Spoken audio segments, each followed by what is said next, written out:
ओम नमः शिवाय। ओम नमः धन्वंतरि।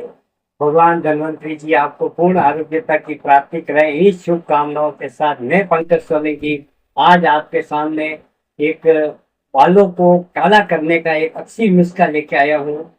यदि आपके बाल अनिश्चित समय पर सफेद होने शुरू हो गए हैं तो इसके लिए आप मैं एक तेल बनाने का आपको योग बना रहा हूँ, जिसको आप नियमित 6 महीने तक आप केवल इसी तेल का प्रयोग करें।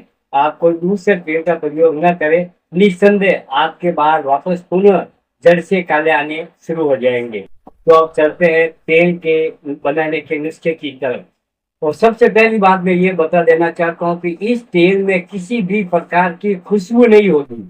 यदि जो लोग खुशबू के या इनके शौकीन हैं, इसके अंदर एसेंस वगैरह मिलाते हैं, तो वो इस तेल को नहीं बनाए। इस तेल में खुशबू नहीं होती है, ये बिल्कुल ऐसे ही रहता है। तो अब इस चलते हैं अपन तेल को बनाने के लिए। सबसे पहले आपको क्या करना है कि इसके अंदर अपने को 4 चीजें लेनी है मुख्य रूप से। सबसे पहले हमें 1 लीटर आंवले का रस निकालना है और 1 लीटर ही हमें ग्वारपाठे का रस लेना है और 1 लीटर हमें अनार के पत्तों का रस निकालना है और 1 लीटर हमें भृंगराज के पत्तों का रस लेना है। भृंगराज एक जमीन पे लगी हुई एक वनस्पति होती है और इसकी पहचान ये होती है कि भृंगराज के पत्तों को आप थोड़ा सा सफेद कपड़े पे उसको मसल दो आप। तो मसलने के बाद में कुछ समय बाद जब वो रस उसका सूखता है तो वो सफेद वस्त्र वहां से काली युक्त हो जाता है, यानी वो काला हो जाता है। तो ये भृंगराज की पहचान है। ये जमीन से लगी हुई रहती है। ये हमारे राजस्थान में पर्याप्त मात्रा में जहाँ तालाब वगैरह होते हैं वहां पे ये खूब मिल जाती है। तो इन सब का आप 1-1 लीटर रस ले लें। फिर एक लोहे की कढ़ाई लें। लोहे की कढ़ाई में आप ये चारों रस मिक्स करके डाल दें और मंद मंद आंच पर इनको पकने के लिए रख दें। फिर 4 किलो अपना ये पूरा रस हो गया। अब इसके अंदर अपने को क्या करना है, काले तिलों का तेल।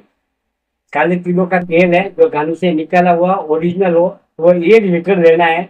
इन 4 किलो रस में जो उफान आ जाए, यानी एक बार ये गर्म हो जाए, तब उसके अंदर अपन ये 1 लीटर ये काले तिलों का तेल डाल देंगे और गैस को इसमें बिल्कुल मंद रखना है, क्योंकि ये तेल बार बार उफान आकर के बाहर की ओर निकलने की कोशिश करता है। इसलिए गैस को बिल्कुल मंद आंच पे रखें। जब ये तेल अच्छी तरह से फिर इनको उबलने देते हैं, करीबन 6-7 घंटे तक ये मंद आंच में पकता रहेगा। जब केवल सारा जलियां ऑब्जर्व हो जाए, केवल तेल मात्र शेष है, उस समय आप उसके थोड़े से पानी का छींटा देके देख लो कि अब इसके अंदर जलियांश नहीं रहा। तब उस तेल को आप छान करके भर लो।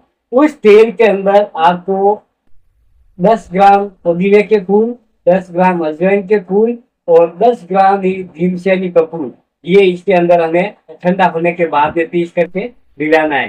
फिर इस तेल को आप धूप के अंदर रख दो।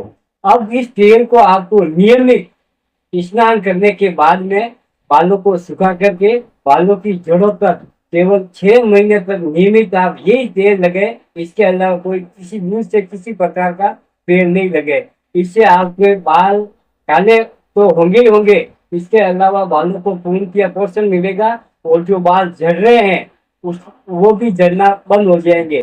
क्योंकि बालों के अंदर बालों के झड़ने की दो ही वजह होती है आयुर्वेद के अनुसार। या तो आपको बार बार नजला जुकाम रहता है तब बाल झड़ने शुरू हो जाते हैं, या अगर आपके जेनेटिक हो तब बाल झड़ते हैं, या यदि आपके शरीर में प्रोटीन की कमी आ जाती है तो भी बाल झड़ने शुरू हो जाते हैं। इसलिए आप प्रोटीन युक्त पदार्थों का सेवन करें। और इसके साथ में यदि आप खाद्य कोई चीज अगर आप खाना चाहते हैं तो इसके अंदर आप मतलब आंवलों के चूर्ण में आंवलों की रस की भावना देते जाए। सूखने पे फिर रस डालें, सूखने फिर, इस प्रकार से आप 21 भावनाएं दें, जिससे एक अमल की रसायन बनता है। उसको अगर आप साथ में चाहो तो 1-1 चम्मच सुबह शाम पानी के साथ दें। निसंदेह आपके बालों की समस्या से निजात मिलेगी। इन्हीं शुभकामनाओं के साथ ओम नमः शिवाय।